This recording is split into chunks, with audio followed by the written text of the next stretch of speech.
So he has spastic diplegia cerebral palsy, which means that it affects from his waist down more than any other part of his body. And before the rhizotomy, he stood only on his tiptoes. He wore braces to try to bring that heel down, but his leg was constantly pulling his heel up into a tiptoe position, so that just doesn't allow for any stability. You just can't maneuver through the world without tipping over easily. The first person that ever talked to me about rhizotomy was Dr. Sun, and that was through a process. We go to a spasticity clinic once a year, and they follow Creighton, and they're paying attention to his cerebral palsy and how it affects his functional life.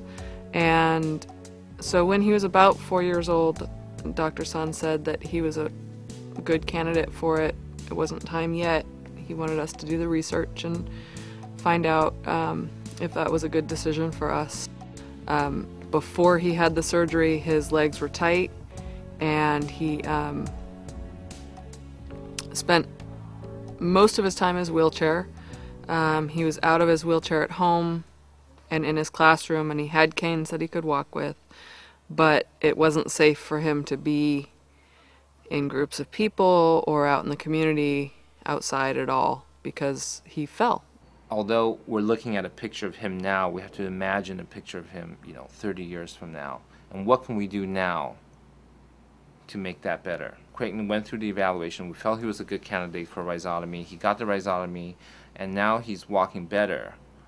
He's able to walk independently, but more importantly, we know that with his legs flowing in a smoother motion, maybe while he still may need some aid, such as crutches, that over a lifetime he'll be able to continue to be able to walk in the community without having to resort in a wheelchair, which is what he would have had to do to be able to get around.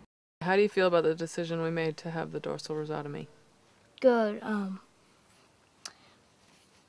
I could do more skill like that, Yeah. stuff. Like what kind of skills did you get from it? I could take a shower independently. Yeah. Then first there was a little step stool I sat on. Then I moved up to this shower chair, and I was totally, almost about probably 99% independent in the shower, except for my back, and my bottom was kind of hard to get.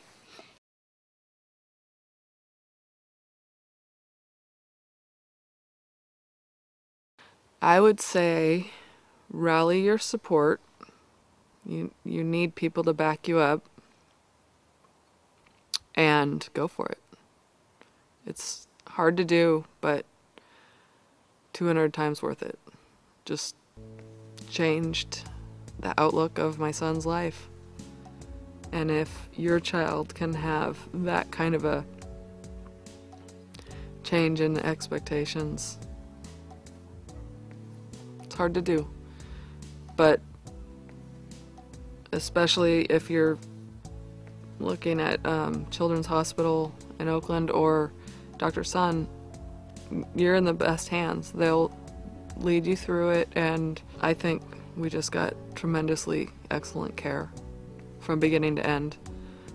Because of the surgery and because of the rehab, it gave him a new sense of awareness that he didn't have before. And we encourage him to try new things all the time, but a lot of it is himself.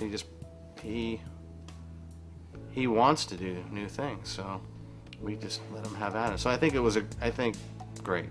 Creighton could have an independent life, that he could eventually walk into an interview and shake the hiring manager's hand, that he would stand at the altar when he got married, were things that we hadn't thought about a lot, but hadn't really expected for him.